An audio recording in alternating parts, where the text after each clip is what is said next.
This is a response to Kim's video on morality and what it is to be a moral person and what it is to take into account the similar nature of feeling that we share and why it's appropriate to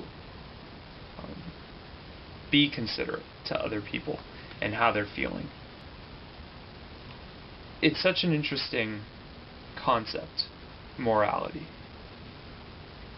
I guess to examine morality, we really have to probe why we're thinking about morality. And I believe that we like to think about these things because we're trying to come up with some single solution to how we can coexist within societal means. And with all of the conflict in society, it makes it seem really difficult for us ever to agree on one standard code of morality. And I really hold at fault the religious leaders of the world for not being able to come together and have an open discourse with each other in regards to the nature of right and wrong. Because it almost seems as if there's a complacency or an apathy when it comes to the people in power, the people that are leading, the civilians of the world. There's a movie called Deliver Us from Evil that's about this pasture that was in California, and he was molesting children. He was a pedophile. And every time that he would get caught, the church would just communicate to the parents, well, we're gonna handle it. Trust us, we'll handle the situation. And because these people are being led by these other people, because these people are resigning their own individual freedoms and liberties to these religious leaders, they just believed that they would be taking care of it, that they, were ignorant of the problem and that they know what's right. So, more so than I could do by contacting local enforcement, the church can handle it. What's really twisted is that there really is becoming less and less of a separation of church and state, which is in direct conflict with the freedom of religion, or freedom from religion. Now, I know a lot of people are going to be saying that it's a contradiction for me to be criticizing religious leaders because of how openly in support of religions I am. I believe that it's good for people to find their sanctuaries, whether it be a playground or a forest or a building space or the gym or a street that you ride your bicycle on or the ocean or a swamp or wherever you find your sanctuary. I think that's really good. And I think that that's something positive religions can offer, is these houses of worship where people can see beyond themselves. And people can see beyond their mundane day-to-day existence. And they can go there and they can resign themselves and just say, I'm powerless. For the moment. That material worth really means nothing when you can sit down and have the courage enough to ask for help. And I think that's wonderful. And I think that that really does offer salvation to a lot of people that are dealing with inner turmoil and hell in their day-to-day existence. But it's the corruption of the power that I have a problem with. It's when people are led to believe that they don't know what's right for themselves, that somebody else has a superior knowledge of what makes something correct or incorrect, or positive rather than negative. Tolstoy, who wrote War and Peace, also wrote The Kingdom of God is Within You, which is a direct reference to Christ. And I just hate how there is such a there's such a mental block up in society where people feel like they need to be either on one side of the fight or on the other. So when a person like me or somebody else brings up Christianity in conversation, there's immediately all of these connections. Like Christianity equals it has to either equal positive, loving compassion, sympathy, salvation, forgiveness, joy, or people immediately think of it as damnation, judgment, hell, fear, superiority complexes. And they're both true, but not completely true, because you can't generalize anything.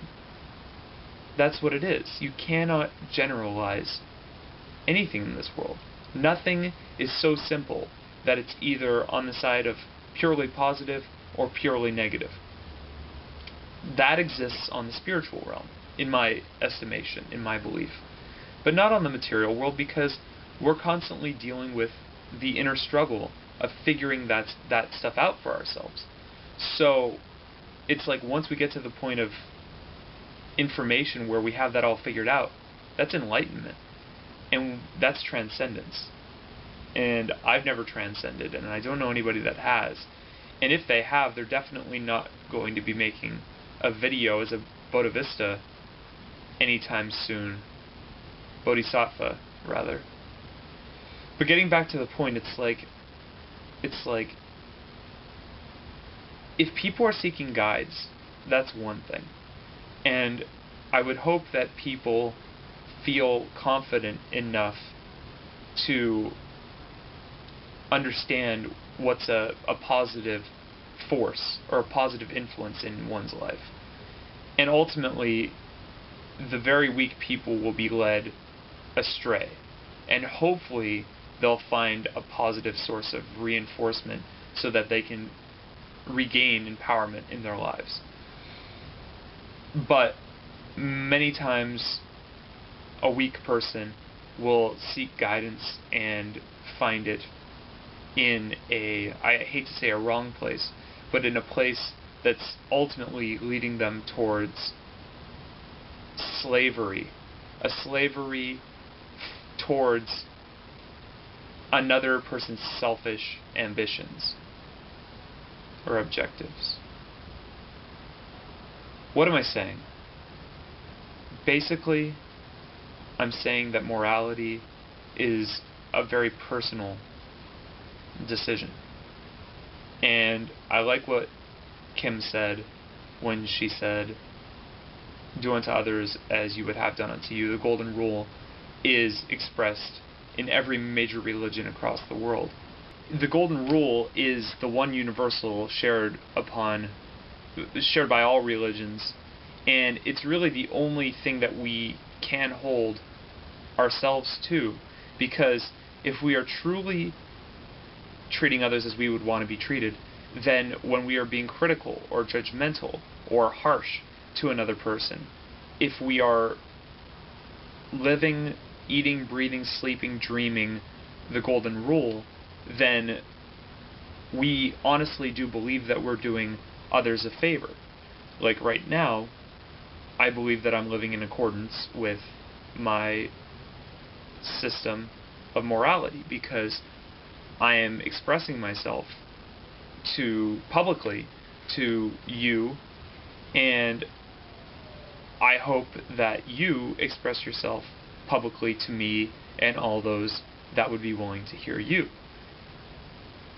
And I do this because I believe that it's the only way for us ever to gain an understanding and be able to compromise. The last thing that I wanted to touch upon was the difficult concept of expressing our emotions to each other, communicating that. Because in order to communicate how we feel to one another, we have to first process it mentally. And I kind of feel as though the moment that we take ourselves out of the emotional and we start thinking about how we feel, we stop feeling that way. And we start feeling intellectual and mental. And we start going, okay, well, how do I communicate as succinctly as possible to this person? And the truth of the matter is, you can't. But we're getting closer. For example, when I taste broccoli or soy, and I'm trying to communicate my joy to a friend of mine for the taste or the texture of a food, I'll use as many adjectives as I can to describe the taste or the texture to them. And they could feel like I've done a really awesome job poetically of expressing that. And they go, yeah, I've never heard anybody, talk about the rough texture of broccoli. I feel the exact same way. But how do we come together to know that we feel the same way? It's impossible. For the same reason that we can never, not never, but the way that we can't currently share perspective with another species of animal. It's like, there's a dog and it's wagging its tail and it's got its tongue out, so we interpret that as being happy. But how do I know that's not how the dog is expressing displeasure? Well, we anthropomorphize what the dog is doing, the dog's experience. And in the very same way that I can't know because I can't communicate directly with the dog, I can't know because I can't share the experience with another person. So, getting back and tying it all up with morality, the only way to ensure that I'm not imposing my will on another person is by checking in with them, by making sure that I wouldn't do anything to another person that would step on my toes. But I kind of feel like we have to take it a step further as well, because something that might not necessarily bother me might bother somebody else. And that's where it gets tricky, because we can't just live our entire lives walking on eggshells because nothing would ever get accomplished. Simultaneously, we can't allow a person, a leader of this world, to go and kill innocent people because we don't want to be killed, so we have to put, a stop. We have to halt that action because we would want somebody to stop it for us. And when communicating to other people, we always have to try to size up the other person and make sure that we don't feel like we're being offensive or that we're not infringing upon that other person. Because if we are, then we're inviting that same energy upon ourselves. And that's really what it comes down to, is karma. And the major religions of the world, I feel like they're all saying correct things, but they're only getting parts of the truth right. And so when another religion pops up, they're immediately like, you're wrong. When in all actuality, they're equally right. But if you are open-minded, you can take into account what you believe is right about all the religions, and then you can see the whole picture forming. And if you can incorporate parts that are correct, or that you deem are correct about one religion, like the nature of karma and attachment, and how we should relieve ourselves of these obligations to the physical world, while simultaneously being compassionate and being forgiving, while simultaneously understanding that something came from nothingness, and that if we take a great look at the universe is mostly nothingness, then we can be at peace, or I can, because then when I take into account those three things from those three different major religions, I go, nothing really matters except the moment. And in this moment, I just want to thank you for listening to me, and also for sharing your own perspective with me, because if nobody shared perspective, I would be a schizophrenic running the streets believing that the different elements of myself were valid, and I feel like I would be an incomplete person. So in order for us to be complete, I feel like we should try to compromise a part of ourselves daily until we finally do have peace with each other. And that's the note I'm going to choose to end on. Peace.